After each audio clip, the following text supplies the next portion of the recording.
going to start off with a quote from the Farm Bureau.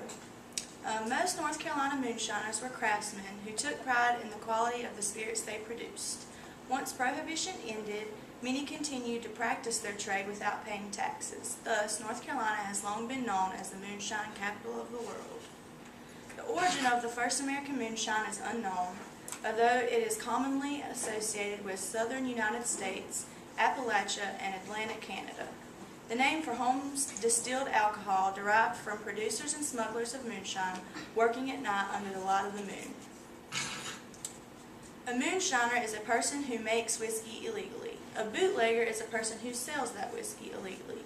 These bootleggers and moonshiners have numerous names to call moonshine to protect them from the law, such as White Lightning, Skull Cracker, Ruckus Juice, City Gin, Jump Steady, and my favorite, Sweet Spirits of Cats a Fighting. As far as government goes, the problem isn't making moonshine, it's selling it. Once sold, the government misses collecting taxes on legally distilled liquor. The battle to collect taxes and moonshiners' determination to avoid paying them is the heart of the struggle between moonshiners and the law.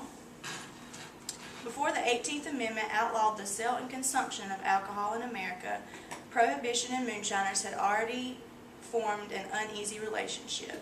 Starting in the late 1870s, the Prohibition began to slowly seep into the South. By the 1890s, it was gaining strength nationally. This acted as an aid to moonshiners. If the town outlawed legal sale of liquor, the demand for moonshine became greater.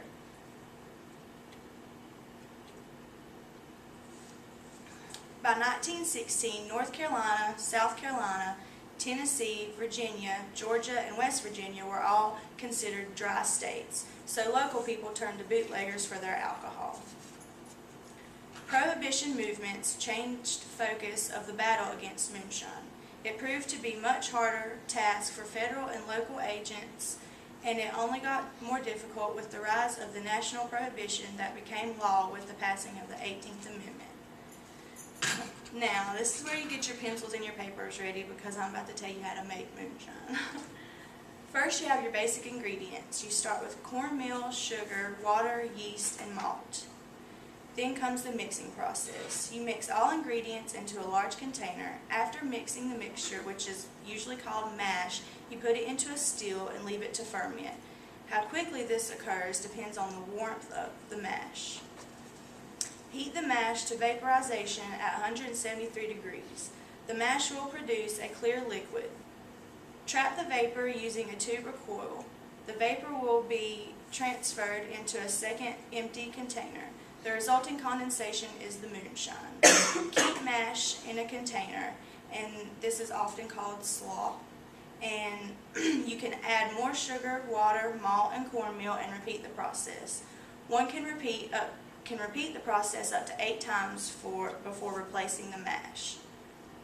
In conclusion, I would like to give you another quote from the Southern Culture Society. Moonshine, although prevalent in the world, is a rich part of North Carolina's cultural roots. Blues, bluegrass and country music, barbecue, and folk arts and crafts have all intertwined with moonshine. I'm not trying to get you guys to drink it, but most people don't know the true meaning of moonshine. They think it's just what people do illegally, but I hope I interested you. Thank you.